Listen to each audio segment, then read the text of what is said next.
the 21-year-old who made Ohio sell out before the match even started. It's early morning in Mason, Ohio. No ball has bounced.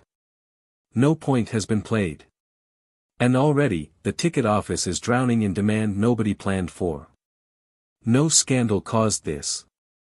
No rivalry caused this. One name did.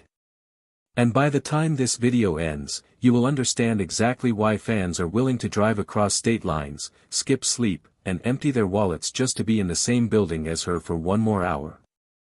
Stay until the end, because the story behind this isn't really about tennis at all. It's about something far more personal, and the biggest part of it is still coming. Let's rewind and set the stage properly. The Cincinnati Open is not some minor stop nobody cares about. It's played at the Lindner Family Tennis Center, a venue that went through a massive renovation costing roughly $250 million. It's a WTA 1000 event, one of the most important stops before the US Open, run by people who have seen big crowds before. They know what demand looks like. They have decades of data. And none of that prepared them for what happened when one 21-year-old's name showed up on the draw sheet. Her name is Eala. And once fans realized she was playing, the entire mood around the tournament shifted. It stopped being a conversation about who might win. It became a conversation about whether there would be enough seats left. Prices on center court climbed sharply. Tickets that once felt reasonable suddenly cost far more, and resale listings jumped into hundreds of dollars. One well-known tennis commentator pointed out that ticket prices for her session against Amanda Anisimova were roughly $160 higher per seat compared to just 2 nights earlier, and the session sold out completely. Normally, that's exactly where demand cools off. People see a rising price, hesitate, and decide to just watch from their couch. But that's not what happened here. Fans kept buying. Because they weren't only paying to watch a tennis match. They were paying for the chance to be inside the same room as her. And that's where this story gets genuinely interesting, because the real question was never about the price of the ticket. It's about who was willing to pay it, and why. Keep that question in mind, because it's about to get a lot more emotional. Zoom out from the stadium for a second. Zoom out from Ohio entirely. The people showing up for Eala aren't coming from one city or even one country. They're arriving from different states, different time zones, and different generations of Filipino families who built new lives far from where they started. For a huge number of them, tennis wasn't the sport they grew up loving. They discovered Eala first, and tennis followed. That distinction matters more than it sounds, because when a young athlete pulls in people who never cared about a sport before, she's no longer just an athlete. She's becoming a cultural anchor point. The tournament's own director noticed it firsthand. Before Eala had even played her opening match in Cincinnati, fans were already lining up outside the gates hours before the doors opened, just to guarantee themselves the best seats near her court. When the gates finally opened, it was described as a stream of supporters rushing straight toward her. And this wasn't a one-off. Rewind a few weeks and the same scene repeats itself somewhere else. In Washington, the atmosphere around her matches grew louder and more emotional with every single round. When she reached the final against an American opponent, the crowd didn't feel neutral at all, it felt like an entire community had shown up to support one of their own. In Toronto, at the Canadian Open, the demand got so significant that Eala's popularity became part of the tournament storyline itself, with thousands of Filipino flags filling the stands and fans creating an atmosphere that felt completely different from the usual hushed, polite tennis crowd. Eala herself posted afterward that it felt like being back in her own neighborhood, thousands of miles from home. Her opponents felt it too. Players who have shared the court with her in these moments have openly acknowledged just how different, and how loud, those matches become once the flags come out and the chanting starts. This isn't ordinary sports fandom anymore. Something bigger is happening underneath the surface, and we're only halfway through understanding it. Because the next part of this story is where it stops being about tickets completely.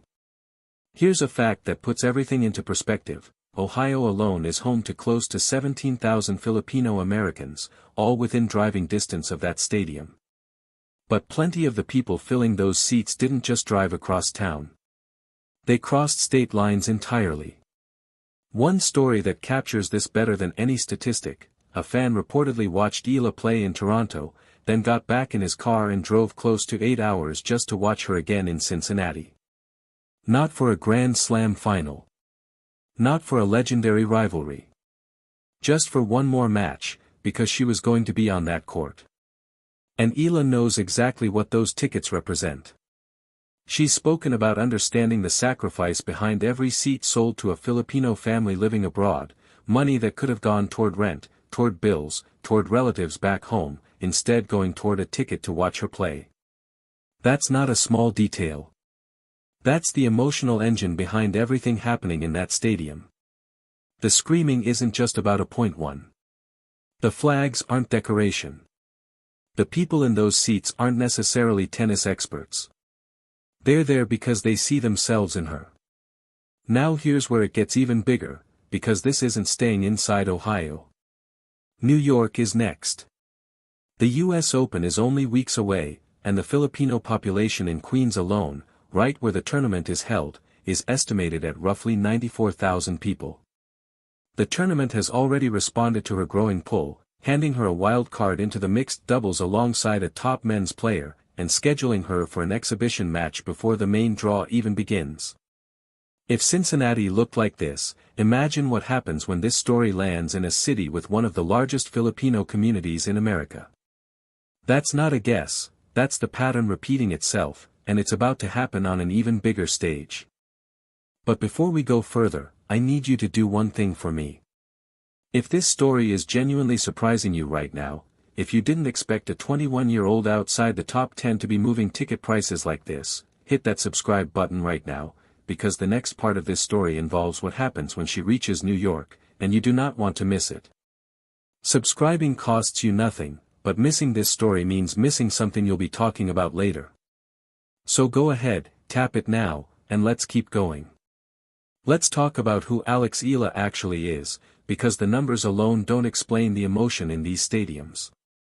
She's 21 years old, currently sitting inside the world's top 20, the highest seed she's ever carried into a WTA 1000 event. She grew up practicing on courts with cracked surfaces, damaged nets, and barely any fencing, in a country with almost no history of producing professional tennis players.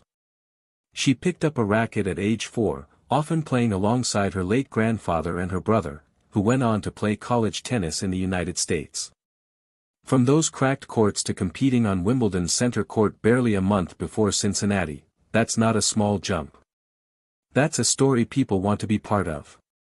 And she said, in her own words, that carrying that weight is sometimes heavy and sometimes fun, but that she's simply trying to take the whole experience in as it happens.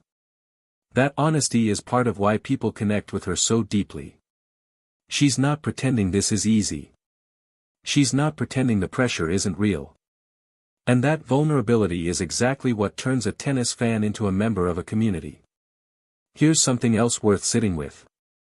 Earlier this year, at a tournament in Auckland, she said something that stuck with a lot of her supporters: that home isn't really a place, it's the people.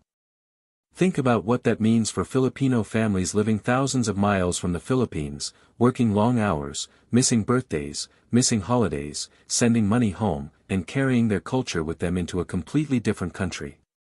When someone from their homeland stands on one of the biggest stages in the world, that distance suddenly feels smaller. That's what these families are really buying when they buy a ticket. Not just a seat. A few hours of feeling closer to home.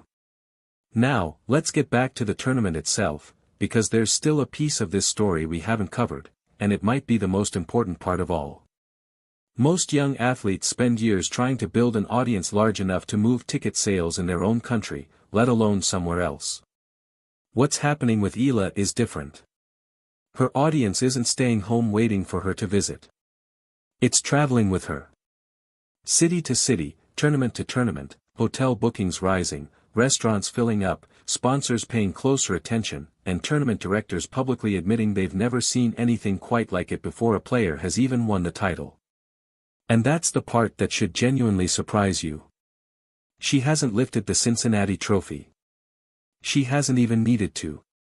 Her economic and cultural impact on that tournament began the moment her name appeared on the schedule, before a single ball was hit. That's an entirely different kind of influence than winning matches. It's influence that exists in advance, built entirely on connection rather than results. So here's where this leaves us.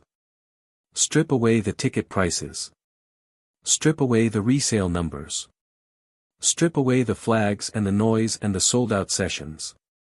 What's actually underneath all of it is distance, the distance between a homeland and a new life, between family members separated by oceans, between the version of yourself that grew up somewhere and the version of yourself building something new somewhere else. Eala didn't create that distance. But she gives people a reason to momentarily close it. A reason to gather. A reason to wear a flag in a stadium where nobody expected to see one. A reason to scream at a tennis match the way people usually scream at a hometown game. That's why an 8-hour drive makes sense to the person who did it.